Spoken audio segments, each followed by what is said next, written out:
নমস্কাৰ, মোৰ নাম শ্ৰীমতী শিৱানী চুতীয়া। মোৰ ঘৰ শিৱসাগৰ জিলাৰ বানমুখ দিহিঙীয়া গাঁও।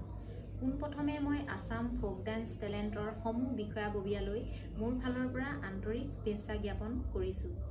মই এগৰাকী বৰ্তমান ঘৰৰ গৃহিণী। তাৰ উপৰিও এটা কেঁচা সোণৰ ব্যৱসায়ৰ লগত মই জড়িত হৈ আছোঁ। তাৰ উপৰিও ল'ৰা ছোৱালী স্কুললৈ অনা নিয়া কৰাৰ ঘৰৰ কিছুমান দায়িত্ব। আৰু মই আচলতে খুব সৰুৰে পৰা বিহু নাচ নাচি খুব ভাল পাইছিলোঁ আৰু বিভিন্ন ধৰণৰ বিহু মঞ্চবিলাকতো মই আগতে আগভাগ লৈছিলোঁ আৰু তাত পুৰস্কৃতও হৈছিলোঁ। এই ক্ষেত্ৰত মোৰ ঘৰৰ মা দেউতাই মোক বহুতখিনি সহায় কৰিছিলে। কিন্তু বিয়া সোমোৱাৰ পিছত মোৰ এইবিলাক সপোন হৈ ৰখি গৈছিল।